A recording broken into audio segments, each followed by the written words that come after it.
Kambrya College is a state government-funded coeducational secondary school located in Berwick, Victoria, Australia.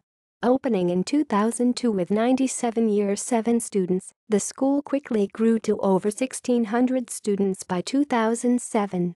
The school has facilities for visual and performing arts, information technology, science, hospitality, wood and metal workshops, dedicated automotive workshop as well as a fitness center. The school also had over 20 portable classrooms, largely due to its rapid growth in its early years. However, since 2014 at least 10 of the older portables have been relinquished. In 2018, a building project will see a new block of general-purpose classrooms constructed. The school is organized into 4 vertical sub-schools, each with its own color, mascot, and representing one of the school's values.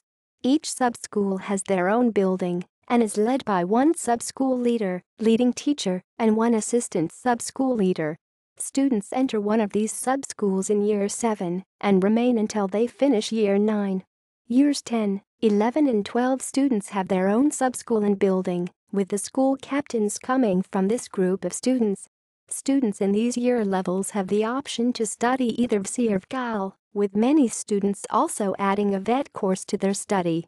Year 12 results have steadily improved over the past 6 years, with the median VC study score in 2014 being 30 and 100% of senior VCAL students completing their course.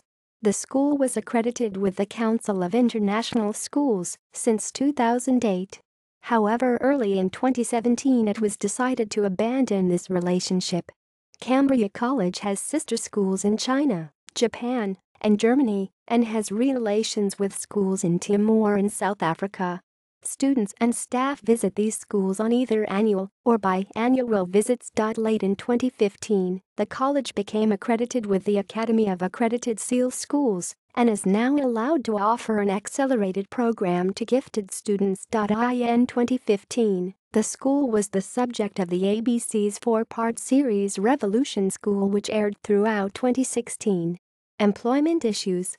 On 16 November 2005, the teachers took part in a strike and rally against controversial changes to national workplace laws. In October 2007, the school reported problems with teacher poaching from other schools due to the teacher shortage. 11 teachers were employed by private schools and another 2 by interstate schools in the past 2 years.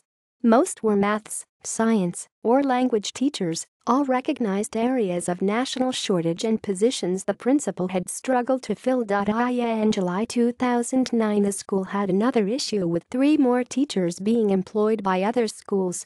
During 2012 and 2013, many teachers and support staff participated in work bans and strikes organized by the Australian Education Union as part of an ongoing dispute between the union and the State Department of Education and Early Childhood Development (DEECD) over wages and working conditions. References. External links. Official site.